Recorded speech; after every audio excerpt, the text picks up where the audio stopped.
అందరికి నమస్కారం. కల్తీ మద్యం ఆంధ్ర రాష్ట్రంలో ఈ మధ్య తరచుగా వినిపిస్తున్నటువంటి పదం. ఈ కల్తీ మద్యాన్ని తాగి ఎంతో మంది ప్రాణాలు కోల్పోతున్నారు. ఎన్నో కుటుంబాలు అనాథలై వీధిన పడుతున్నాయి. మరి దీని అంతటికీ కారణం ఎవరు? ఈ కల్తీ మద్యం తయారీ మరియు అమ్మకాల వెనక ఉన్న కథ, స్క్రీన్ ప్లే మొత్తం ఈ కూటమి ప్రభుత్వమే. కూటమి ప్రభుత్వం సహకారంతోనే నకిలీ మద్యం తయారీ మరియు అమ్మకాలు జరుగుతున్నాయి. అలా అని ఈ నకిలీ మద్యం తయారీ అమ్మకాల వెనక ఉన్నది ఏ కొద్ది మంది కూటమి నాయకులు మాత్రమే కాదు. దీని వెనక ఉండి మొత్తం కథ నడిపిస్తున్నది మొత్తం కూటమి ప్రభుత్వం. ఇది ఒక వ్యవస్థీకృత వ్యాపారం.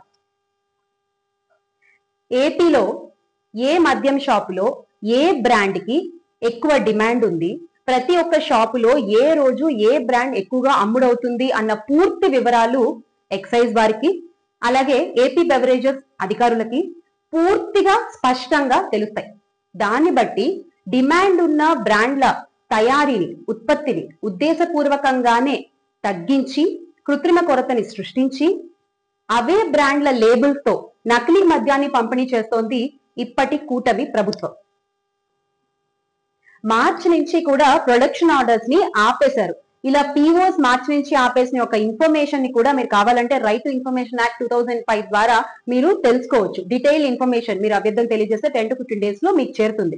ఇలా పీఓస్ ని ఆపేసి ఎలా అయితే మద్యం అమ్ముకునే వాళ్ళకి, అలాగే నకిలీ మద్యం తయారీకి, నకిలీ మద్యం సరఫరాకి ఇండైరెక్ట్ గా ప్రస్తుత గవర్నమెంట్ ఎలా సపోర్ట్ చేస్తుంది అన్న విషయం మీకు క్లియర్ గా అర్థమవుతుంది. ఇందులో భాగంగా డిమాండ్ ఉన్న బ్రాండ్ల మద్యం సరఫరాలో రేషన్ పద్ధతిని అనుసరిస్తున్నారు.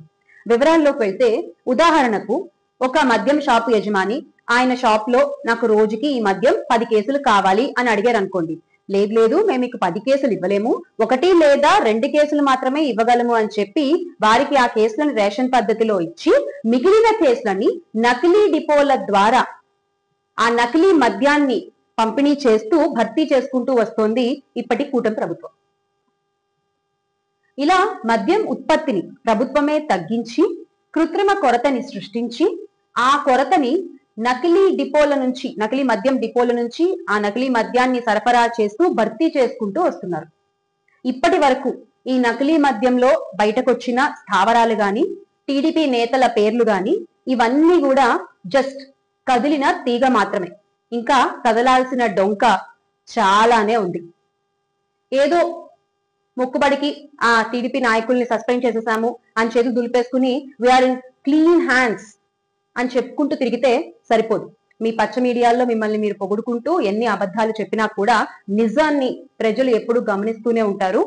ములకల చెరువు స్టూడియోలో భారీ బడ్జెట్ సినిమా, ఈ నకిలీ మద్యం అనేటువంటి భారీ బడ్జెట్ సినిమా వెనక ఉన్న దర్శకులు, నిర్మాతలు, పాత్రదారులు, సూత్రధారులు, డిస్ట్రిబ్యూటర్లతో సహా ఎవరెవరు ఉన్నారు అనేది అతి త్వరలో బయటికి వస్తుంది. ఆ వచ్చే విధంగా ఈ నకిలీ మద్యం ప్రజలకు చేరకుండా ప్రజల ఆరోగ్యాన్ని కాపాడుకునే విధంగా ప్రజలకు అండగా నిలుస్తూ జగన్మోహన్ రెడ్డి గారి ఆలోచనల మేరకు, ఆదేశాల మేరకు వైఎస్ఆర్ కాంగ్రెస్ పార్టీ ఎప్పుడు పనిచేస్తూనే ఉంటుంది, ప్రజాపక్షాన నిలబడి అని మరొకసారి మీకు గుర్తు చేస్తూ, make Andhra great again with Jagan అన్న. జోహార్ వైఎస్ఆర్, జై జగన్.